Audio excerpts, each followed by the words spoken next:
kon salaamaaleykum Mouhamadou Aliou Diallo di doom ci Alaaji Yaaya Diallo di kilifa diine bu fi nekk waaye tamit di njiitu association Sabilou Salam boo xam ne day yëngu si wàllu njàngale ak yar waa kon bis la bu am solo ñu si ndokkeel directeur American Academy ak ñëpp ñi nga xam ne ñoo ngi koy jàppale si liggéey bi ndaxte liggéey bu am solo la te liggéey moom mënu ko féetee kaw ndaxte borom bi subhanahu wa taala mooy li gën ci li mu may yonent bi sallallahu alayhi wa sallam ba mu koy wax ci alquran wa laqad aataynaaka sab'an min almathani wal quran al azim di ko fàttali ngëneel bu mu ko defal moom yonent bi sallallahu alayhi wa sallam mooy ne may na ko alquran kon ngëneel bu gën a rëy bu yonent bi bu borom bi subhanahu wa taala defal yonent bi sallallahu alayhi wa sallam waaye defal ko xeetam mooy jox ko li nga xam ne mooy alquran kon ku taxaw ci tool boobu ngir doomu jullit yi mun a dégg alquran boobu waaye mun koo wattu kooku moo ngi ci tool bi nga xam ne mooy tool bi gën a am solo ci tooli lislaam kon dañuy sant ñi nga xam ne ñoo jiite académie daara ak ñëpp yi nga xam ne ñoo ngi koy jàppale waaye di ko ndokkeel tamit ci bés bi di ndokkeel taalibe yi ñi nga xam ne wattu nañu alquran waaye wattu ko si ay qiraat ay jàngin yu fasantikoo ak ay riwaayaat yu fasantikoo ci alquran ak ci mëninam waaye di sant tamit parents d'élèves yi ndaxte boo gisee liggéey bi mën a yomb rek xamal ne parents d'élèves yi ñoo ci jàpp ndaxte communauté bi nga xam ne moo fi nekk ñu jóge ci ay réew yu fasantewu la amaana tamit foofu amoon na yeneen ak yeneen yuñ fa mënoon gis wala yuñ fa mënoon wuti waaye ñu muñ loolu yëpp ñëw fi nga xam ne moom lañuy taataanee alquran di fa jàng seen diina waaye tamit di fa amaale seen àdduna di fa xamaale seen àdduna kon dañ leen ci ndokkeel di leen ci gërëm waaye ak ñëpp ñi nga xam ne fekkee nañ bis bi jàppale ko si bis bi dañ leen di ndokkeel di leen sant di ñaan borom bi subhanahu wa taala yàlla na leen yàlla fay gën di fay waaye defal leen loolu ngënal ak àjjana bisu ëllëg waa état moom xam naa ci taxawaay boobu la nekk mooy taxawaay dimbali daara yi gis nañ léegi initié nañ fi journée des daara bi nga xam ne président si boppam mooy ñëw teewee bis boobu ànd ci ak sëriñu daara yi kon nag état bu jàppalee daara moom mooy jàppale na population bi ndaxte population bi moom luy yitteem mooy diineem moo ci jiitu leneen door ci tegu kon état bi bu leen jàppale daara yi mooy ne moo ñu jàppale population bi te état bi dañ ko teg pour muy jàppale population bi si lépp loo xam ne seen njëriñ la te seen njëriñ nekkul fudul foo xam ne borom bi subhanahu wa taala foofu la joxoñ ne fii mooy seen njëriñ yonent bi sallallahu alayhi wa sallam joxoñ fa ne fii mooy seen njëriñ kon état bi ci loolu la nekk ñu koy ñaan mu gën a jàppale daara yi surtout daara bi nga xam ne dafa mel ni daara American Academy ndaxte fii vraiment condition yu daara moderne war a am yëpp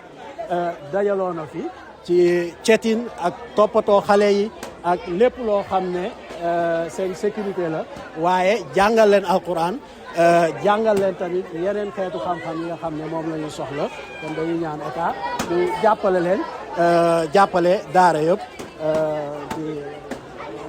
loolu mooy warugaru état tamit salaamaaleykum.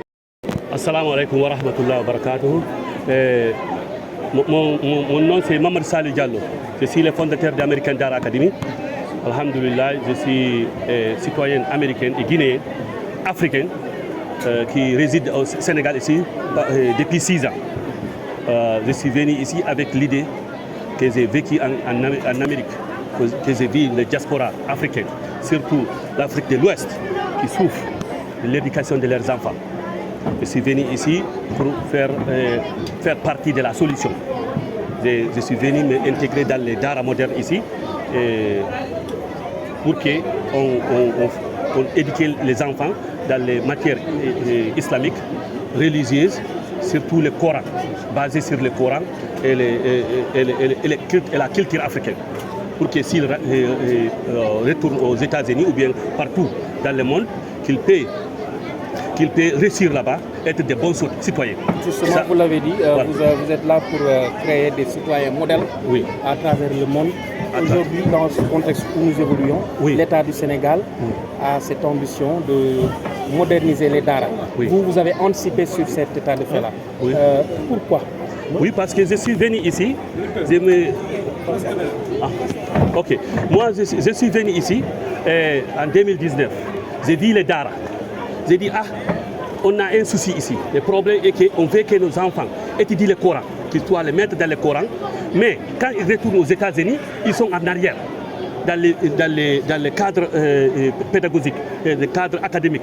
Surtout s'ils viennent ici, ils restent 3 ans, 4 ans, ils partent là-bas, ils ne comprennent pas ce qui se passe dans la classe. Et aux États-Unis, on te met la classe à partir de ton âge, ce n'est pas à partir de ta capacité. Maintenant, si l'enfant ne comprend pas ce qui se passe dans la classe, il devient voyou dans la rue. Moi, c'est ce que j'ai vu là-bas. Je faisais les apprentissages des enfants dans la mosquée. J'ai vu ça, le problème. J'ai dit, il faut que je vienne ici. Je suis intégré maintenant. Quand je suis venu, j'ai vu l'État sénégalais en Dara moderne qui fait valoriser les enfants, éduquer les enfants dans l'étude Coran et surtout leur académique scientifique. C'est ce qui est les Dara modernes. Je dis, je peux m'intégrer dedans. Maintenant, nous, nos enfants ici, on se base aussi sur l'anglais. Parce que les enfants retournent dans leurs pays respectifs, il faut qu'ils soient en mesure de continuer leurs études. Ils peuvent finir avec nous, mais s'ils restent ici 2 ans, 3 ans, ils rentrent en 10e ou bien en 3e, 4e. Ils peuvent continuer leurs études. Alhamdulillah, c'est pour cela qu'on est venu ici. On est intégré dans les Dara modernes. Là, alhamdulillah, cette année, on a fait 6 ans ici.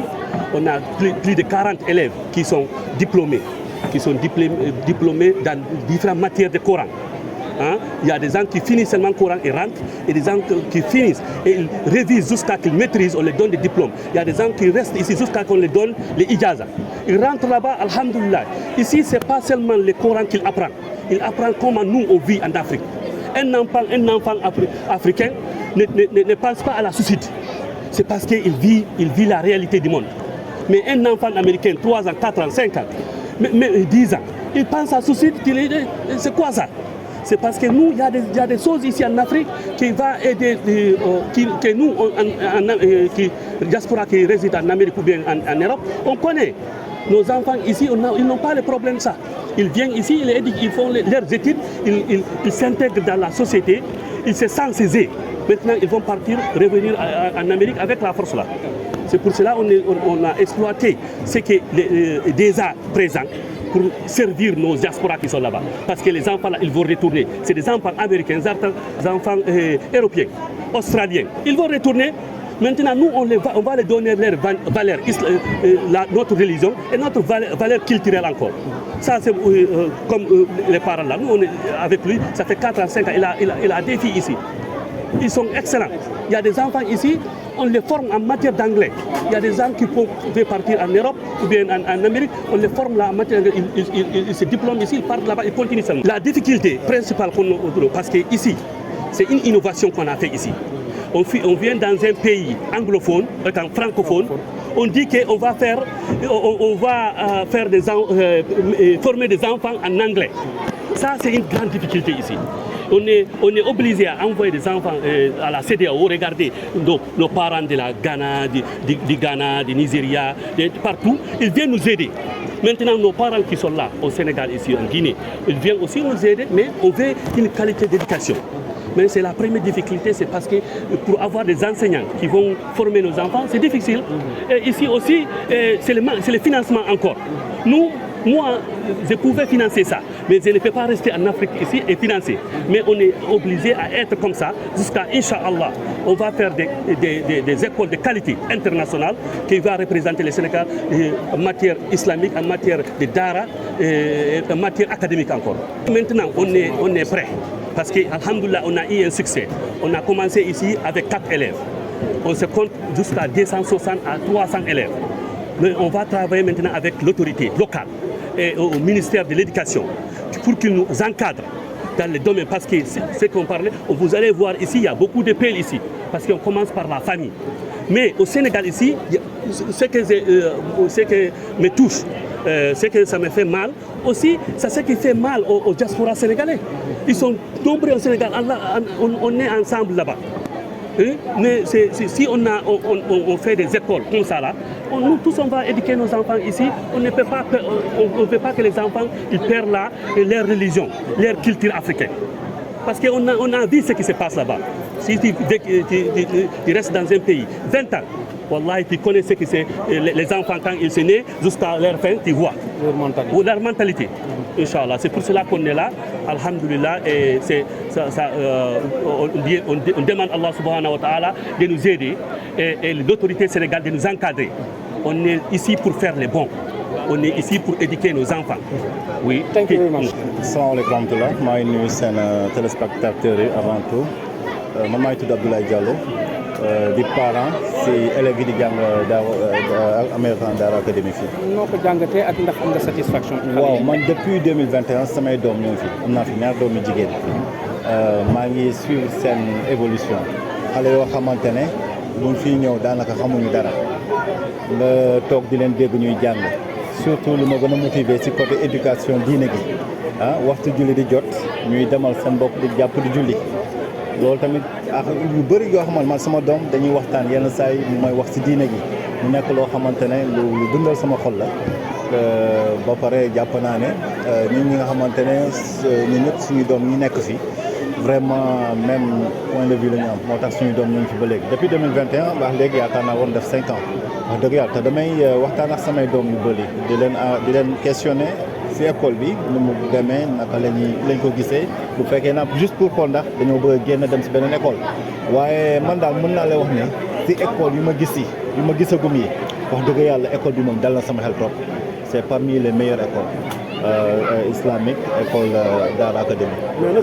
waaw loolu lu bon la loolu moom éducation yu mel nii mooy gën a jàppale parce que nii suñu doom yi dañ leen war a jàngal leen diine surtout man dama jàpp ne xam nga kenn mënu surveiller doomam adduna bi tey jii ndax xam nga bu njëkk ba mën nga ne sa doom na génn du mu génn kër gi yaa ngi toog si buntu bi la neexee nga tëj ko si biir mais tey jii liy yàq suñu doom yi sax mu ngi suñu biir kër yi maanaam jumtukaay yi donc loolu il faut ñu bàyyi si xel suñu doom yi lenn rek moo ñu mën a jàppale moo ñu jàngal ko diine jàngal leen diine ñu xam seen diine bu ko defee ñu am benn contact boo xamante dañ ko am seen diggante ak seen borom ñu xam ne lépp lu ñuy def yàlla moo leen di gis te yàlla moo ñu moom loolu bu ñu amee loolu yàlla la ñuy gëm yàlla la ñuy ragal bu boobaa dina nekk loo xamante daal ñu jàppale lu bëree bëri man daal loolu laa éducation daal waaw jàngale bi moom mooy jàppale nit ñi mais sàkku xale yi nag si école yu mel noonu loolu ñi nga xamante ni ñu koy def loolu day maanaam communication moo ñu gën a jàppale maanaam xale yi bu ñu gisee yu mel noonu ñu communiquer parents yi dénoncer bon ñu def ay étude daal étude daal. waaw man c'est pas la première fois mu fi ñëw sama doom yi c'est pas la première fois ñu def prestation yàlla xam na ne bànneex laa yëg sama xol su ma leen gisee sur scène yi ñuy jàng léeg-léeg sax dama am ñoo xam ne seen ay lien lañ may indil yoo xamante ne ñu bàyyi ko ci internet bi parce que du yëpp laay gis. ba am na sama benn doom benn vidéo bu viral boo xamante ne alxuraan la doon jàng ci benn koor wax dëgg yàlla loolu moom wax dëgg yàlla gis naa ne daal donc je me suis dit que naa gën a góorgóorlu daal ci financement bi dem ma def ko ngir yàlla ndax li moom mooy li nga xamante ne waaye sadaqatu jaar yàlla quoi.